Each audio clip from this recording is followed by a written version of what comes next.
جس نے گناہ چھوڑنا ہے نا، قرآن نے ایک بڑا شاندار اصول دے دیا، ان الحسنات یذہبن السیئات، نیکیاں خود گناہوں کو مٹا دیتی ہیں، گناہوں کو ختم کر دیتی ہیں۔ اب ایک شخص کا بیہیویئر یہ ہے کہ وہ کہتا ہے کہ میں نہیں چھوڑ سکتا، اگر وہ نہیں چھوڑ سکتا تو اس نے کوشش کیا کی ہے، کتنی اس نے اللہ تعالیٰ کے سامنے گڑ گڑا کے دعائیں کی ہیں کہ یا اللہ یہ میں چھوڑنا چاہتا ہوں، مجھے چھڑوا دے، کتنی اس نے نمازیں پڑھی، کتنے اس نے نوافل پڑھے ہیں، کتنے اس نے قرآن پڑھا ہے، کتنا وہ بد نظری سے بچنے کی کوشش کی ہے، کتنا اس نے کیا ہے کہ اس کے بعد وہ کہے کہ میں چھوڑ نہیں سکتا۔ اس نے اگر ایک بھی نیکی کی ہو، یہ ممکن نہیں ہے۔ دیکھیں دو چیزیں، ایک ہے نیکی اور پھر نیکی کا رویہ، دوسری چیز ہے برائی اور برائی کا رویہ۔ نیکی کی طرف چڑھائی ہے، برائی کی طرف اترائی ہے۔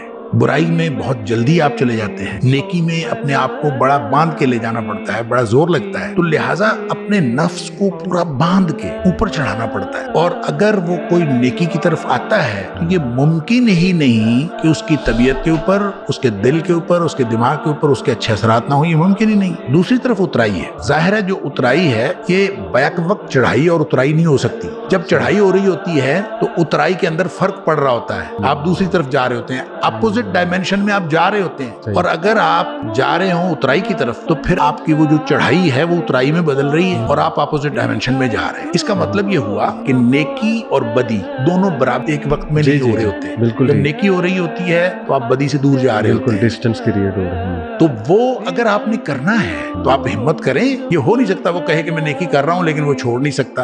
نیکی کرے گا تو وہ خود بخود اللہ تعالیٰ اس کے لیے وسائل پیدا کر دے گا، ایسے ذرائع پیدا کر دے گا کہ وہ نیکیاں اس کی برائیوں کو ختم کر